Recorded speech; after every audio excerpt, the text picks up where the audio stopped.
Allô la télé. Allô la télé.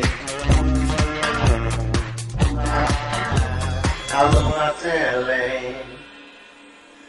Bonjour chers téléspectateurs, heureuse de vous retrouver. Nous prenons possession donc de l'antenne, vous l'avez compris, à nous la télé. Alors aujourd'hui, spécialement à l'occasion de la Journée mondiale de la liberté de la presse et pour le développement d'une presse africaine indépendante et pluraliste, le 3 mai est l'occasion d'informer le public à propos des violations du droit de la liberté d'expression et le moment de se rappeler que plusieurs journalistes risquent la mort ou la prison en transmettant l'information. Alors, chers téléspectateurs, nous avons sur le plateau un grand monsieur de la radio et de la télévision. Il s'agit de monsieur Aliou Dim. Il est secrétaire général de l'Union des radios et télévisions libres du Mali, appelée URTEL. Il est aussi directeur de la radio Benkan et il est là sur le plateau pour participer à cette émission. Bonjour monsieur Dim. Bonjour. Vous allez bien? Je vais très bien. Enfin, le réveil n'a pas été trop dur? Non, pas du tout. Voilà, merci. Alors moi j'ai envie de vous demander tout de suite là, quel est l'état des lieux de la liberté de la presse francophone? Je vous remercie et je remercie également Maïcha TV et toutes les femmes qui y sont, et naturellement. Je vais vous dire que nous sommes juste au lendemain de la fin d'un procès qui a été fait à la presse contre la personne de Boukari Daou, qui malheureusement avait publié tout simplement une lettre ouverte et qui lui a valu d'être arrêté, embastillé, emprisonné et mis en liberté provisoire, jugé pour enfin trouver que son dossier n'avait pas lieu d'être. Alors, est-ce que cela n'est pas suffisant pour faire la peinture de l'état de la presse aujourd'hui au Mali? Bien sûr. Alors, vous voulez dire, monsieur Dim, que la presse actuellement est menacée?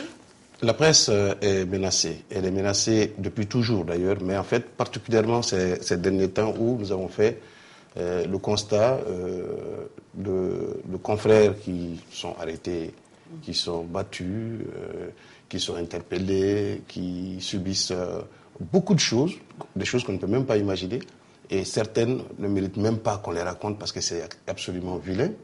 Et cela, nous le subissons depuis déjà après le coup d'État du 22 mars. Donc nous sommes menacés, nous sommes fatigués de tout ce que nous subissons depuis, si vous voyez, le début de l'affaire Boukari Daou jusqu'à sa libération totale le mardi dernier. Eh bien, personne de ceux qui ont constitué le comité ne peuvent dire qu'ils ont passé près de 2 heures par jour dans leur rédaction. Ah bon? Oui, nous avons travaillé constamment à trouver des solutions. Mais comment est-ce qu'on peut expliquer cela? Bon, on explique cela par le fait que on dirait qu'on est un peu jaloux du fait qu'on appelle la presse quatrième pouvoir. C'est une jalousie. Parce que, bon, quatrième pouvoir, mais pouvoir égal à tous les autres pouvoirs, malheureusement. Et les gens ne veulent pas nous voir ainsi. Tout le monde sait que personne ne peut rien atteindre sans la presse. Tout le monde le sait. Mais bon, chacun veut faire en sorte que la presse ne soit pas forcément l'escalier par lequel ils montent pour atteindre leur objectif. Mais seulement, la presse souvent a l'impression d'être plus fort que les autres, parce qu'ils peuvent faire et défaire les choses. Non, on n'a pas l'impression qu'on est plus fort que les autres. On a l'impression qu'on est ce qu'on est. Mais on sait que sans nous, ils ne peuvent pas avoir ce qu'ils veulent.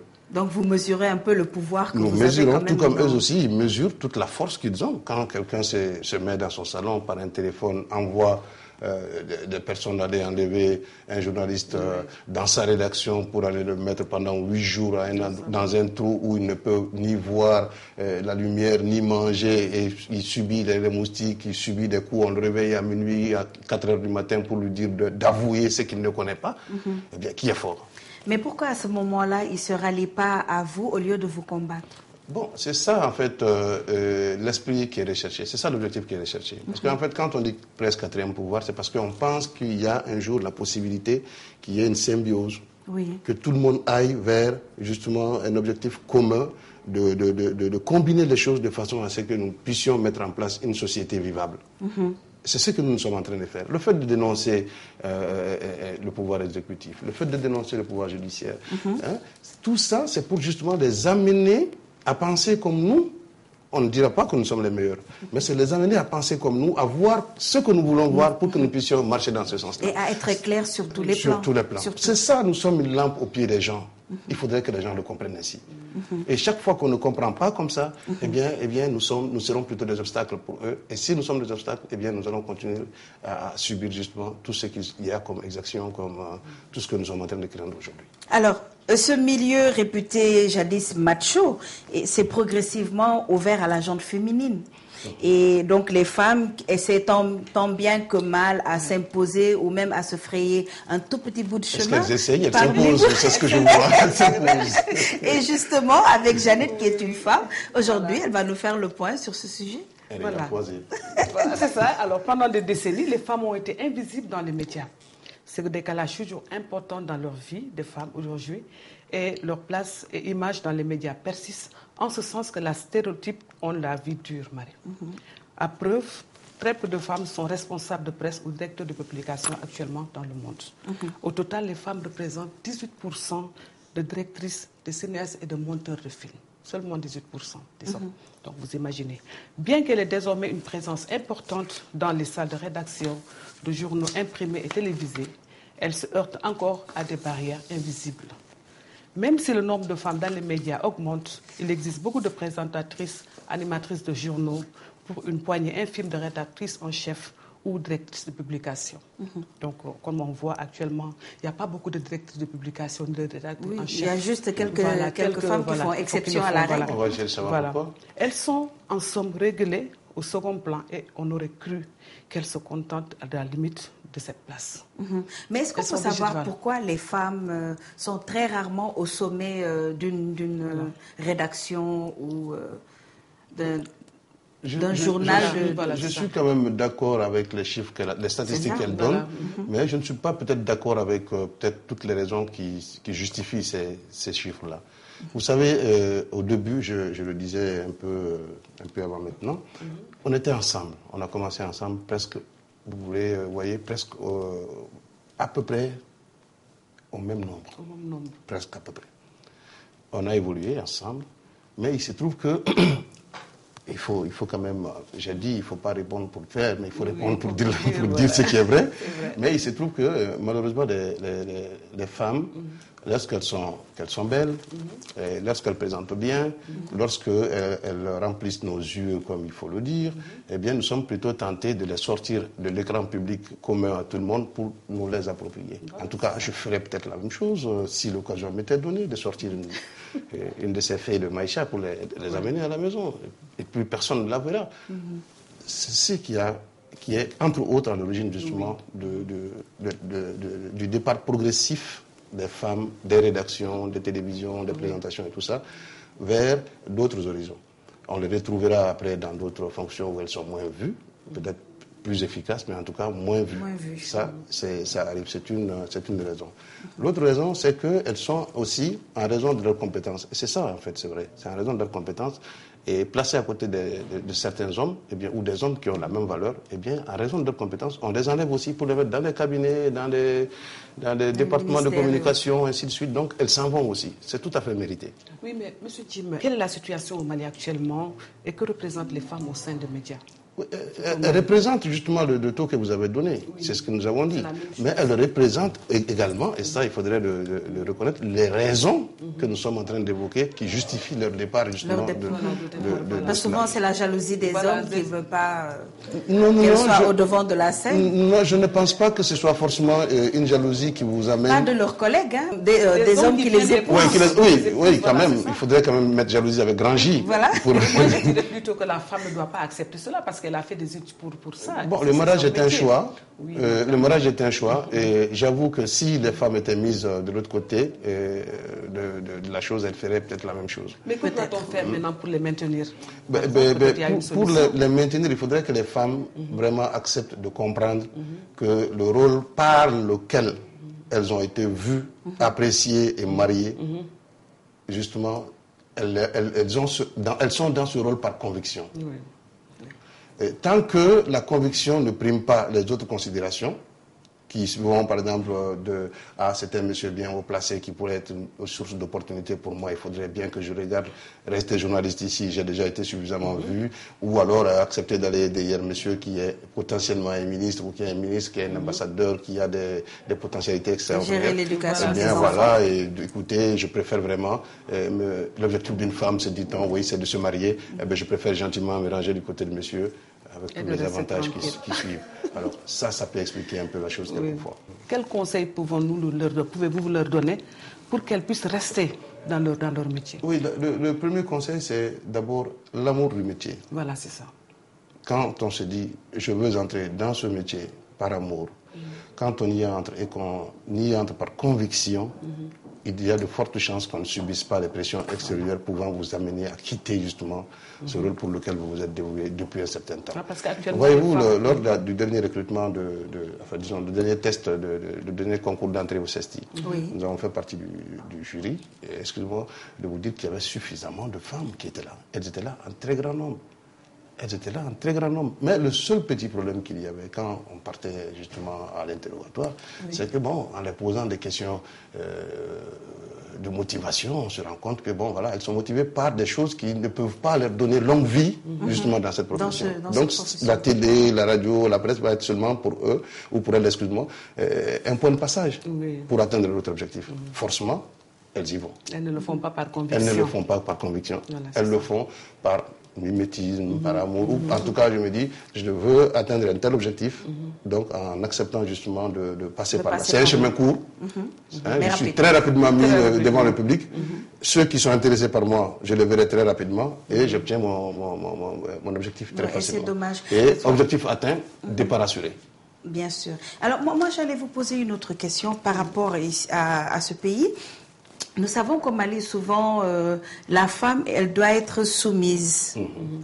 Donc, c'est l'épouse, la mère de famille, ainsi de suite. Donc, elle n'a pas droit forcément à la parole ou aux directives. Est-ce que le Malien, en tant que tel, a dans sa mentalité d'avoir une patronne femme dans une structure de presse, par exemple? Vous posez cette question à quelqu'un qui est parti à l'école et qui est censé comprendre que ce n'est pas la femme que je vois devant moi comme patronne. C'est une responsable. Responsable, oui. Pourvu qu'elle se comporte comme telle. Dès lors que la dame se comporte en personne responsable, capable justement de faire le travail qu'on lui a demandé de faire professionnellement et d'intimer les ordres qu'il faut avec la manière qu'il faut, eh bien je ne vois pas de raison pourquoi je ne ferai pas son travail. Je ferai son travail. C'est mon salaire que je vais gagner quand elle est directrice ou quand c'est un autre monsieur qui est là comme directeur, c'est le même salaire. Et pourquoi? Quel est le problème? Parce que souvent, il faut tout simplement combiner le savoir-faire et le savoir-être. Bien sûr. Et puis maintenant, mettre les gens sur les rails et puis atteindre ce qu'on veut. Mais par ailleurs, il faudrait reconnaître que, comme vous l'avez dit, nous sommes dans une société qui, quand même, a ses valeurs, où certaines de ces valeurs ne sont pas forcément les bonnes. Des valeurs qui ne veulent pas, par exemple, que des femmes soient au devant de certaines choses. Et ce n'est même pas tout. La femme, ce n'est même pas au devant de tout, mais de certaines choses. Et même là où les femmes sont supposées ne pas être au devant, eh bien, ce qui se passe, c'est qu'on a fait une petite retenue pour dire, attention, derrière chaque bonnet se cache détresse. Ce n'est pas rien. Ça voudrait dire que même là où la femme n'apparaît pas en prime, eh bien, elle existe quand même en prime. Voilà. Parce que ce que je ne parviens pas à vous dire, je vais vous dire que la nuit porte conseil. La personne qui me conseille, c'est la femme. Et c'est sa décision qui compte. Et c'est ce qui fera justement... Que vous changerez d'avis le Et lendemain. alors, les hommes les plus puissants au monde, même chez nous en Afrique, on n'a pas fait fi à cette règle-là, sont ceux qui écoutent le plus souvent leurs femmes.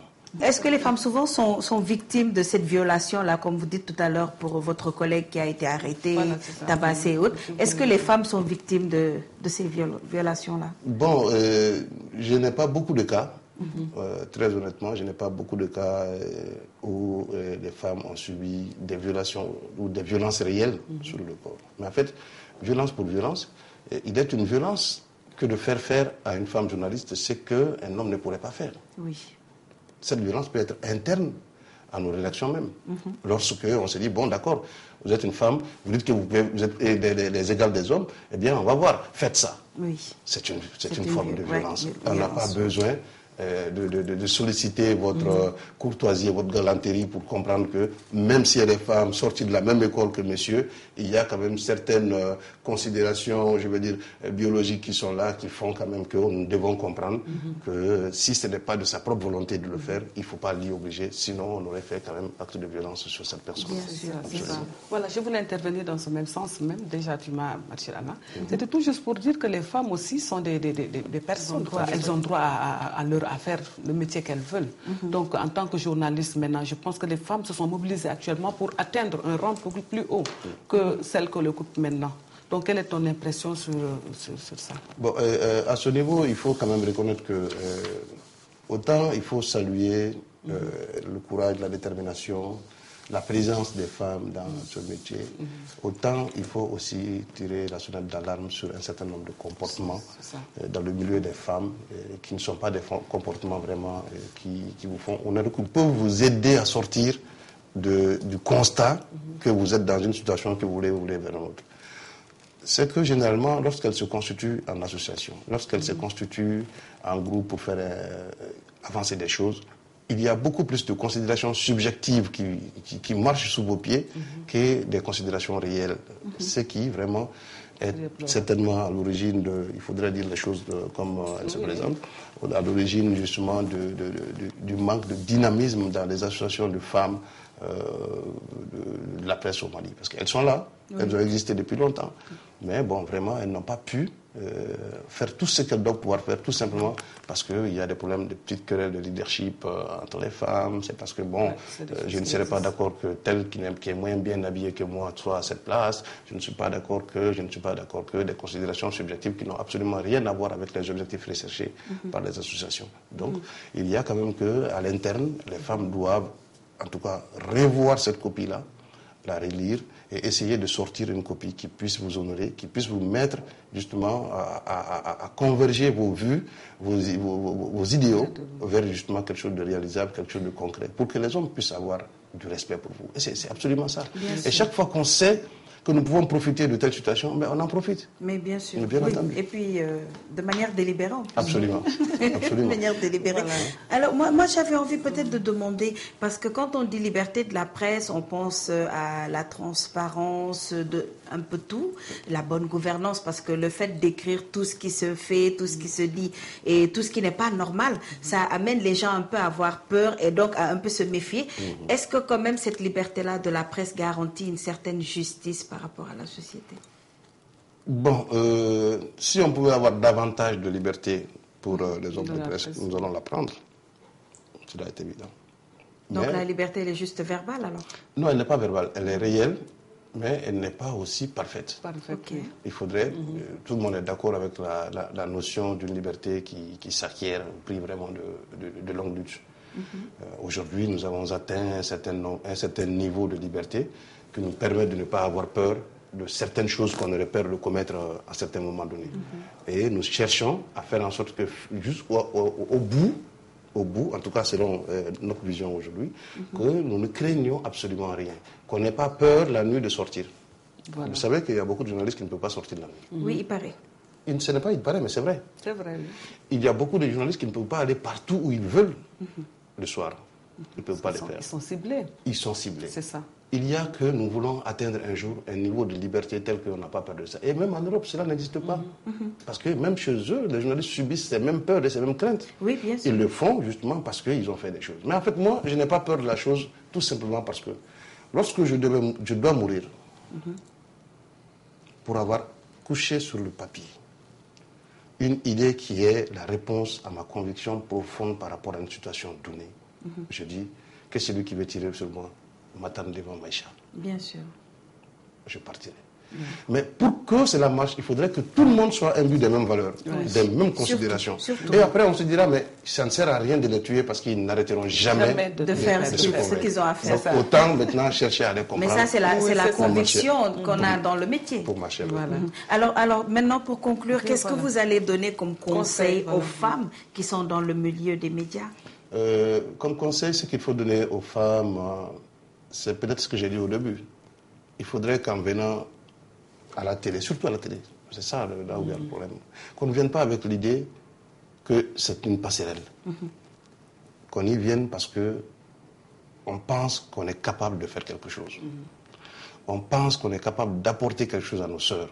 On pense parce qu'on est capable d'apporter quelque chose à nos mères, à nos filles, à nos enfants, ainsi de suite. Et dès lors que cette conviction est là, plus l'amour du métier lui-même, eh bien, on est sûr de pouvoir garder, bien entendu, autant de femmes là où elles sont, d'améliorer leur nombre, leur qualité et vraiment de les rendre plus compétitives sur le marché, justement. Même pas sur le marché, mais dans la pratique, justement, de la profession. Et ça, je dis, vous invitons à cela et nous vous y encourageons également. Merci. Et surtout, soyez sûrs que l'organisation que je représente ici, l'Union des radios et télévisions libres du Mali, eh bien, nous encourageons très fortement la promotion de la femme dans le milieu des médias. Si fait que nous avons même une commission spécialisée qui s'occupe exclusivement de la promotion de la femme dans le milieu de la radiodiffusion. Donc, nous sommes avec vous, marchons ensemble. Nous allons tenir compte du fait que nous ne pourrons pas évoluer au même pas, mais nous vous attendrons quand même. On marchera et puis on arrivera, on arrivera ensemble. On arrivera ensemble. En tout cas, merci beaucoup, Monsieur Jim. Alors, juste une autre question qui n'a rien à voir. Que ressentez-vous aujourd'hui ici, entouré de femmes journalistes, dans le studio de Maïcha? Du plaisir, et rien que du plaisir, puisque je me réjouissais d'avoir été invité là, où on a dit qu'il faut donner à la femme ce qu'elle veut.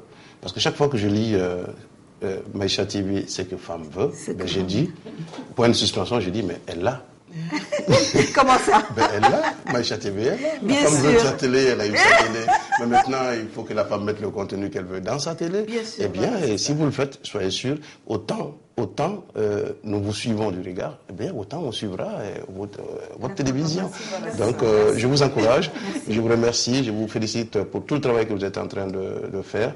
Et soyez sûr que la presse malienne, l'URTEL et ma personne, nous sommes entièrement à votre disposition pour marcher ensemble vers ce que femme veut. Merci beaucoup, ça fait très chaud au cœur. Merci donc, c'était Monsieur Ndim, notre invité d'aujourd'hui. Il est secrétaire général de l'Union des radios et télévisions libres du Mali, URTEL. Il est aussi directeur de radio Benkan. Alors, merci beaucoup, Monsieur Ndim. Merci. À très bientôt. Inch'Allah. Merci, au revoir. Allez, merci.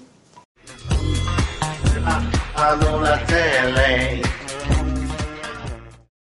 Voilà donc, chers téléspectateurs, permettez-moi d'accueillir sur le plateau Astan Kouyaté et Natou Sango pour les 2 prochaines chroniques que nous aurons à voir. Donc, nous allons commencer juste avec Natou. Alors, d'abord, bonjour. Bonjour. C'est le réveil qui me prend encore. Vous allez bien, les filles? Ça va. Merci. Pas trop fatigué avec le réveil matinal? Ça peut aller. Ça peut aller, hein? N'est-ce pas? Pas trop de café, non, ça va, ça a été. Si. Elles en ont bu quand même. Elles en ont bu beaucoup, hein, n'est-ce pas?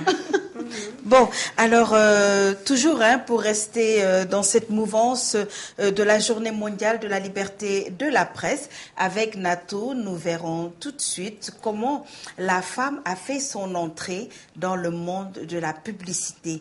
Et ces choses à découvrir tout de suite parce que la publicité est devenue une chose extraordinaire et on ne voit presque plus que des femmes. Mais qu'est-ce qui a amené les femmes dans la publicité? C'est avec cela que nous enchaînons pour la chronique de Natou.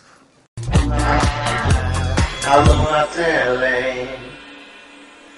Bonjour à vous, chers téléspectateurs. Tout d'abord, la publicité est une forme de communication dont le but est bien sûr de fixer l'attention d'un public appelé cible visée. Pour attirer sa cible, une publicité use d'images préconçues et toutes faites que l'on appelle stéréotypes ou encore clichés. Et ces clichés très souvent touchent particulièrement aux femmes car il est courant d'apercevoir l'image d'une femme dans toutes sortes de publicités. En allant des produits alimentaires aux produits cosmétiques, en passant par l'électroménager, bref, beaucoup d'articles divers. Mais il est courant aujourd'hui d'apercevoir des images de femmes dans toutes sortes de publicités, même s'il n'y a souvent aucun rapport entre la femme et le produit. Néanmoins, l'image est utilisée pour attirer le consommateur.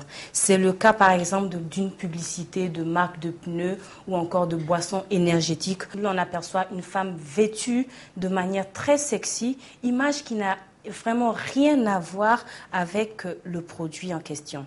C'est le cas également dans les clips vidéo aujourd'hui, ou dans les clips américains où l'on voit des filles qui dansent, souvent nues, sous-vêtements, très dénudées. Et ça, c'est vraiment, voilà. Ce n'est pas du tout bon. Je ne peux pas donner mon avis sur ça, mais quand même, c'est trop osé. Et en général, c'est des filles qu'on repêche dans les castings et qu'on paye comme ça, juste surtout en Afrique, des sommes misérables pour vendre leurs produits. Et ça, c'est... En fait, on achète surtout leur beauté. Leur beauté, voilà. Mais comment a évolué l'usage de la femme depuis ce temps-là, des débuts de la pub jusqu'à nos jours? Alors Marie, cela est né dans les années 50 en Europe, précisément en France, où les femmes étaient tout d'abord représentées dans les pubs comme étant des mères et des femmes au foyer dévouées à leur mari. Cette facette est illustrée, par exemple, dans les publicités de savon, lessive ou encore de produits alimentaires ou des vêtements pour les enfants. En deuxième position, il y a eu l'image de la femme ménagère dans les pubs de produits d'entretien ménager, par exemple. Et ensuite, après la Seconde Guerre mondiale, avec le développement de la technologie et les sociétés de fabrication de produits électroménagers comme les machines à laver, les aspirateurs, etc. Alors, vers les années 1960, les pubs osent et amorcent l'émancipation de la femme en faisant apparaître des femmes pin-up. Les femmes pin-up, c'est des femmes glamour, des femmes idéales en quête de liberté, genre à la style Marilyn Monroe par exemple. Ensuite, il est apparu dans les publicités dans les années 70, les femmes indépendantes. Et puis, depuis 1990, les femmes fatales, celles qui nous font rêver. Ouais. Celles qui nous font rêver à toutes. On les voit partout, dans les affiches, les mannequins et tout. Et c'est tout le temps les mêmes femmes qu'on retrouve. Voilà, en général, c'est des mannequins que les gens aiment beaucoup, qu'on cherche. Donc, lors d'un casting, des fois, on trouve aussi de jolies filles, de très belles filles aussi qui peuvent faire cela. Mais à leur risque et péril. Des fois, il faut vraiment souligner cela. Et non seulement il y a les mannequins, mais aujourd'hui on découvre beaucoup de chanteurs, d'acteurs qui sont dans les pubs de produits cosmétiques, de boissons. Et ça nous fait rêver. On peut, par exemple, on voit une Oumou Sangaré dans une publicité de Bazin, exactement. Tout le monde veut aller acheter là-bas parce qu'elle est partie là-bas. Et c'est une stratégie. Oui, c'est une façon de vendre. Voilà, en fait, c'est l'acteur qui vend le produit. Exactement. Ok. Alors, mais pourquoi l'image des femmes est le plus utilisée dans la publicité, contrairement aux hommes? Alors Marie, cela est très simple, parce que la publicité se développe en même temps que l'image.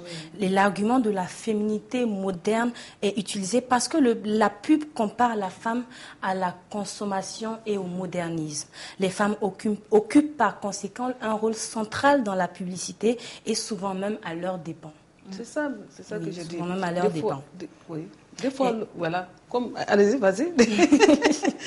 Elles sont principalement utilisées comme illustration de produits et comme le but est bien sûr de vendre, pour accrocher l'attention du public, les pubs n'hésitent pas à user des plus belles femmes. Et souvent, il y a des femmes qui font une certaine pub qui, demain, leur empêche d'avoir un travail ou un rôle.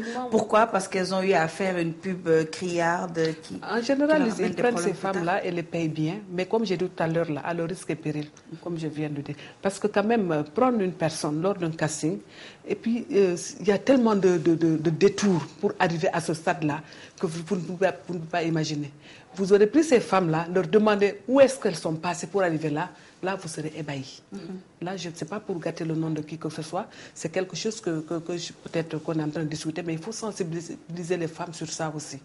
Lors d'un casting, par exemple, le promoteur peut te faire des chantages, comme on dit. Voilà. La promotion canapé. Voilà, c'est la promotion canapé. Voilà. Donc, mais en fait, tout dépend de la femme.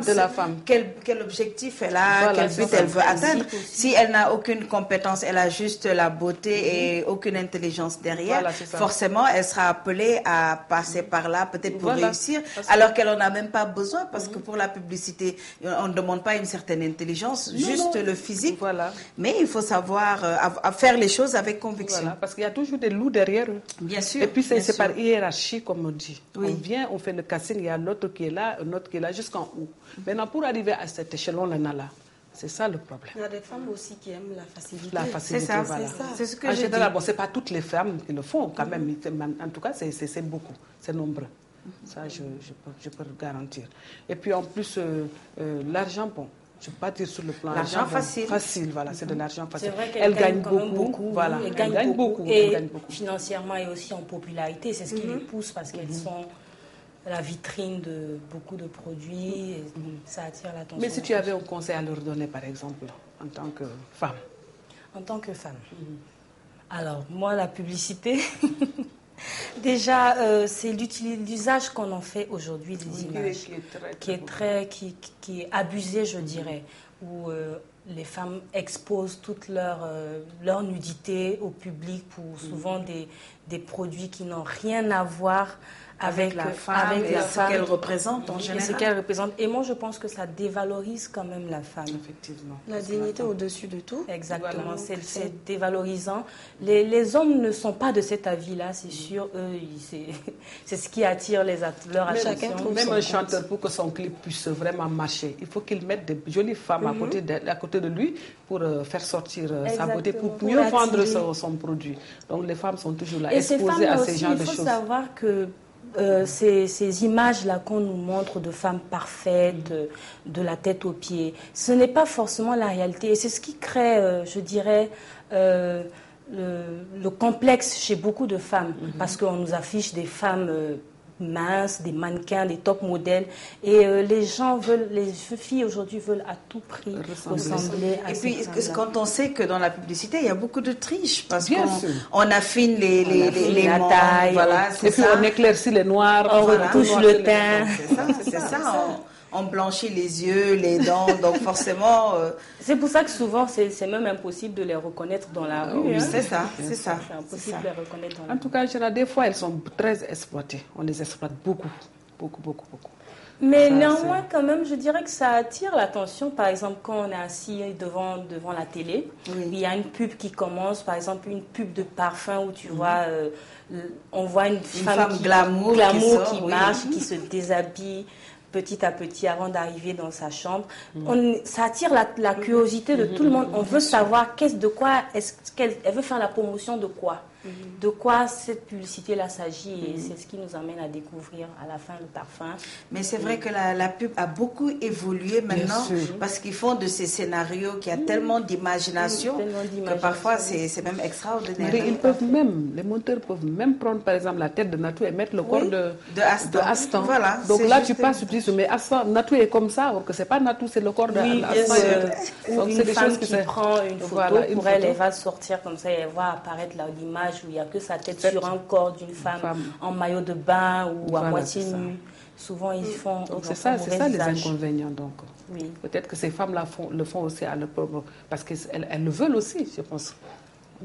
Et tout ça, c'est dans les médias, parce que c'est dans ça les rentre médias. dans ce cadre-là. Et malheureusement, c'est les femmes qui payent. Ouais. Parce que les hommes, en général, ils savent ce qu'ils veulent, ils savent ce qu'ils veulent. Ils font une pub pour quelque chose, après c'est fini. Oui, mais même aujourd'hui, les hommes, ils sont aussi à moitié nus dans les publicités. Hein, Marie. Oui, mais pour eux, c'est Ça moins passe grave. mieux par rapport C'est moins aux- grave. Ça passe les mieux femmes. par rapport aux femmes quand même. Moi, je passe verrais mieux. mal une femme nue, surtout une femme africaine, sur les publicités quand même, nue sur une affiche. Même les seins, un peu les bouts des seins dehors, c'est mal vu en Afrique. Donc, je ne sais pas. Donc, c'est mon Pour opinion. les hommes, ça peut passer. Voilà, pour les hommes, ça peut passer. En tout cas, ce que je dirais aux femmes là, c'est de faire attention parce que c'est un cercle très, très, très vicieux, très dangereux. Alors, de faire beaucoup attention, de ne pas voir Natou jaloux sur une affiche et dire que je vais être comme Natou ou je peux faire comme Natou et trébucher, tomber jusqu'à aller vous mettre quelque part qui n'est pas du tout bien. Là, c'est Il faut très dangereux. avoir des objectifs Il y a des et écoles. essayer de les atteindre de manière sûre et vraiment lentement, mais Étape prudemment, par quoi, étape. étape par étape. Marie, il y Voilà. a des écoles, les filles qu'on utilise comme ça ne sont pas passées par... Parce qu'il y a des écoles de casting, de mannequinat, là où on va prendre, c'est des gens spécialisés en en publicité, pour la publicité.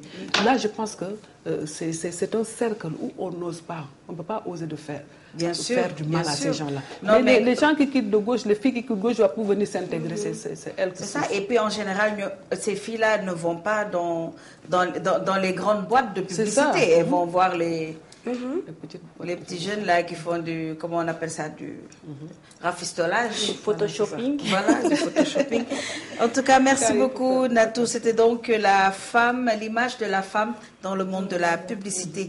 Merci beaucoup Natou. Alors, chers téléspectateurs, nous allons enchaîner bien sûr avec un autre sujet, cette fois-ci, pour parler de l'impact de la télévision sur l'enfant, et ce sera avec Astor. Allons la télé. De nos jours, la télévision est la distraction favorite des mômes. Sans s'en rendre compte, ils passent tout leur temps devant le petit écran, et donc ce qui leur cause des répercussions aussi bien sur le plan moral, physique parfois, et même psychologique. Alors l'enfant n'est plus tout à fait normal et donc a des comportements assez bizarres, autant pour lui que pour les parents. Alors le décryptage, ce sera avec Astor. Effectivement, Marie. Bonjour, chers téléspectateurs.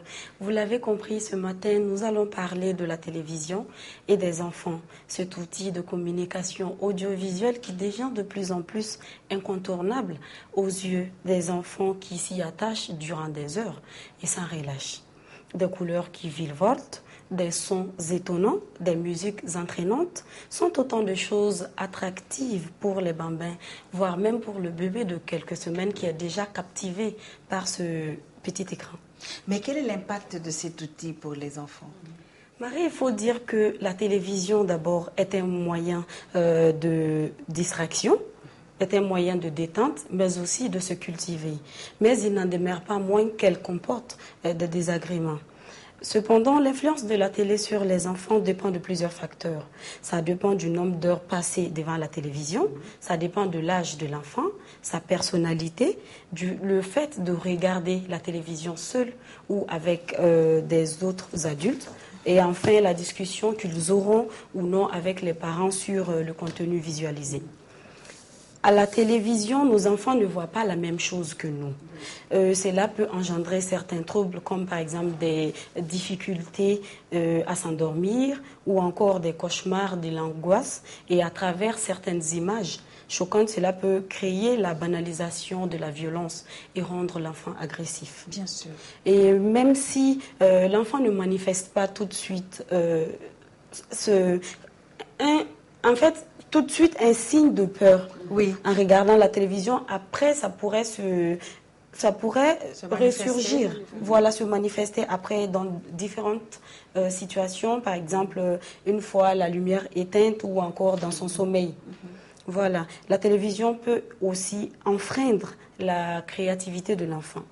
Face à la télévision, l'enfant n'est plus le créateur de sa propre imagination. Il suit déjà les images de la télé. Il ne reproduit que ce qu'il voit. Il ne reproduit que ce qu'il voit, alors que le tout jeune enfant construit lui-même sa propre personnalité. Donc, il a besoin de temps pour découvrir de lui-même les choses, pour imaginer et pour comprendre ce qui se passe un peu autour de lui. De plus, la télévision engendre chez les enfants une identification profonde aux personnages de dessins animés. Oui, surtout. Surtout, ça pourrait être un danger pour ces derniers qui ont les enfants parfois ont tendance à imiter les adultes et leurs héros, à savoir Zorro, les Spider-Man ou encore Dragon Ball Z. Il y a beaucoup d'enfants qui se sont blessés à temps. Oui. Ça, il faut reconnaître. Ça, c'est un des risques. Et enfin, la télévision peut nuire à l'apprentissage et à la perfection scolaire de l'enfant. Si elle empiète, bien sûr, sur les activités essentielles au développement physique et moral, telles que la lecture, les jeux de société, le sport. En regardant tout le temps, sans cesse, la télévision, on n'a plus d'activité. Bien sûr. Et voilà. Mais que faut-il faire dans ces cas-là? Parce que les enfants, ils imitent leurs héros. Hein. On a même des enfants qui imitent Kirikou. Ils sont partout. Ils se mettent tout nus dans la maison. Oui, bien sûr. C'est du jeu pour eux. Voilà, la télévision peut être un outil précieux, Marie, et ludique pour l'éveil des enfants. Mais elle ne doit en aucun cas constituer leur distraction principale. Il y a les études à côté, il y a les activités sportives. Voilà. Et donc, pour ce faire, je pense que les parents ont un grand rôle à jouer. D'abord, il faudrait définir avec les enfants un temps de suivre la télévision. Parce que lorsque l'enfant suit tout le temps la télé sans surveillance, l'enfant, c'est sûr qu'il n'aura plus de bonnes notes à l'école. Donc, c'est pourquoi on interdit de la télé dans la chambre des enfants. Des enfants, bien voilà, sûr. Donc, pendant l'année scolaire. J'allais y arriver. Il ne faut pas non plus mettre de télévision dans la chambre des enfants. Là, on ne pourra plus garder un œil sur l'enfant. Il peut rentrer la nuit pour regarder. Une fois que les parents dorment, ils peuvent se lever pour zapper et prendre une chaîne qui n'est pas recommandée. Un programme. Voilà. Et il faut surtout garder un œil sur ce que regarde l'enfant tout le temps. Parce qu'il faut que le programme qu'il regarde soit proportionnel à son âge. Il y a aussi des programmes séparés par âge quand on met moins de 10 ans, moins de 16 ans.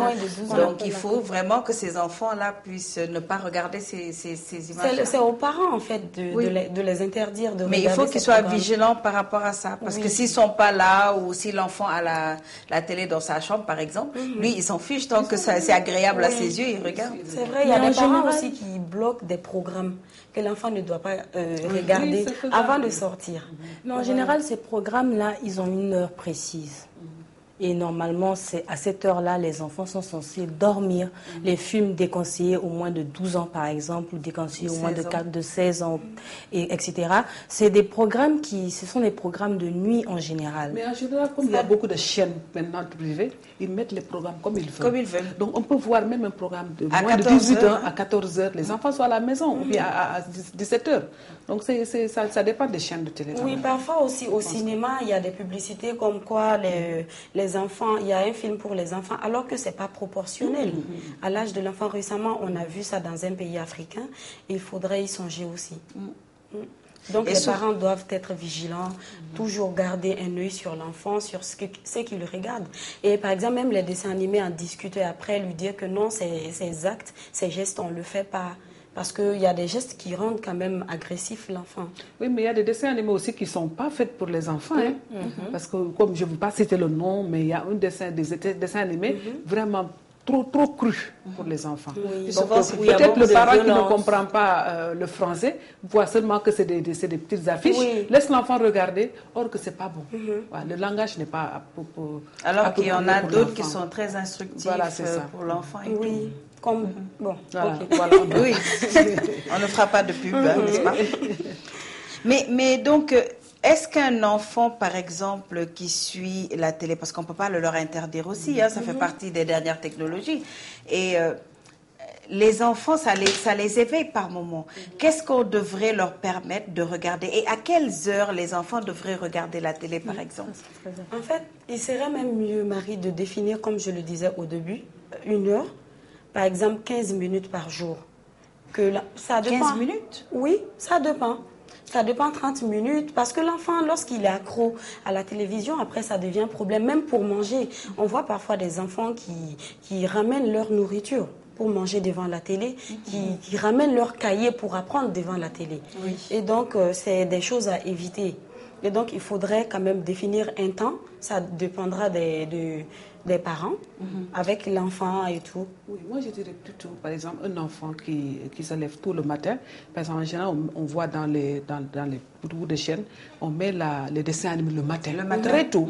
C'est très bon pour l'intelligence de l'enfant. Oui, et puis en général, c'est des dessins animés très instructifs. Très instructifs à cette heure-là. Donc il faut vraiment conseiller. Bon, c'est pas un conseil que je dis. Les parents doivent savoir qu'à cette heure-là, c'est bon de laisser regarder l'enfant.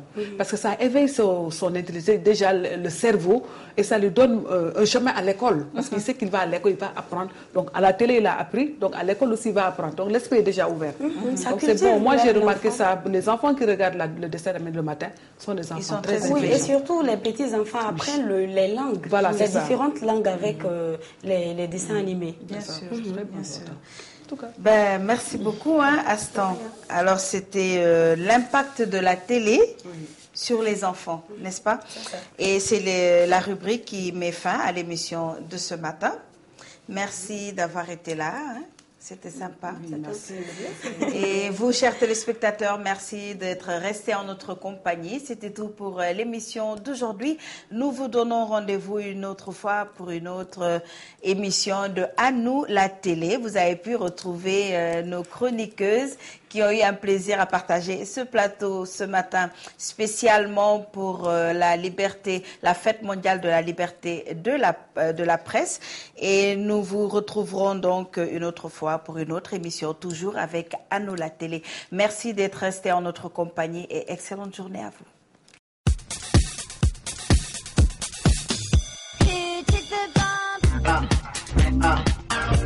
À nous la télé. À nous la télé. À nous la télé.